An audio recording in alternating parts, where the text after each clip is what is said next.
Assalamualaikum warahmatullahi wabarakatuh. Perkenalkan saya Nirfa Afia, NIM 2020 153010, kelas 5A PGSD, mata kuliah bimbingan konseling sekolah dasar. Baiklah, di sini saya akan memaparkan materi tentang bimbingan karir bagi siswa sekolah dasar. Langsung saja. Baiklah, saya akan memaparkan materi tentang tahap dan karakteristik perkembangan karir bagi anak sekolah dasar. Tahap perkembangan karir siswa sekolah dasar adalah tahap fantasi, yaitu umur 0 sampai 11 tahun. Pada tahap fantasi, anak sering menyebutkan cita-cita mereka kelak kalau sudah besar, misalnya ingin menjadi dokter, petani, pilot, dan lain sebagainya. Mereka juga sering bermain peran, misalnya bermain dokter-dokteran, bermain menjadi penjual, bermain jadi pemain sepak bola, dan lainnya sebagainya sesuai dengan apa yang mereka lihat serta dapat dari lingkungan mereka.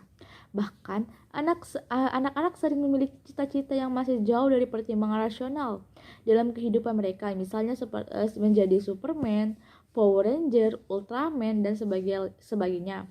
Elemen perkembangan karir dapat dijelaskan sebagai berikut. Pertama, kesadaran diri, yaitu sadar akan diri sendiri, kebutuhan, kekuatan yang menuntut pengembangan dan pemahaman diri, dan identitas diri yang positif yang akan mempermudah keputusan karir yang efektif. Kedua, kesadaran pendidikan. Murid harus mampu mengenal dan menyadari betapa pentingnya keterampilan dasar menguasai isi pengetahuan sebagai alat pencapaian karir.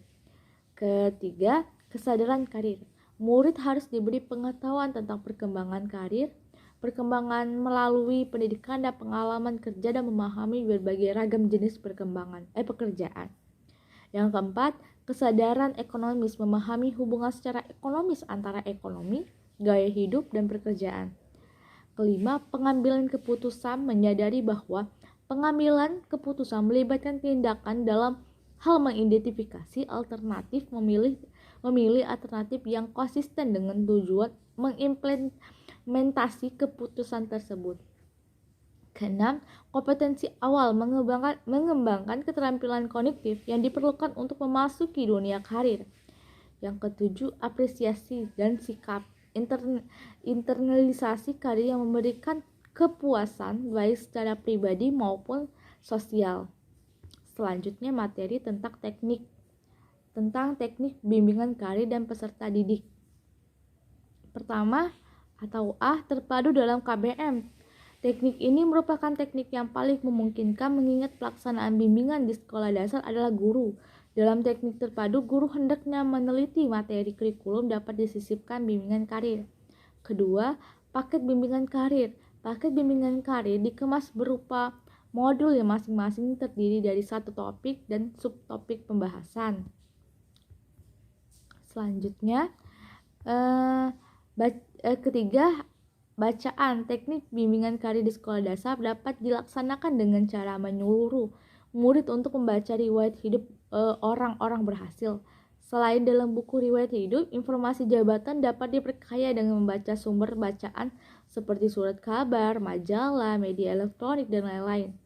Keempat, pengamatan. Para siswa diajak jalan-jalan menuju suatu tempat, kemudian di sepanjang jalan mereka diminta mengadakan pengamatan tentang jenis-jenis pekerjaan apa saja yang ditemukan.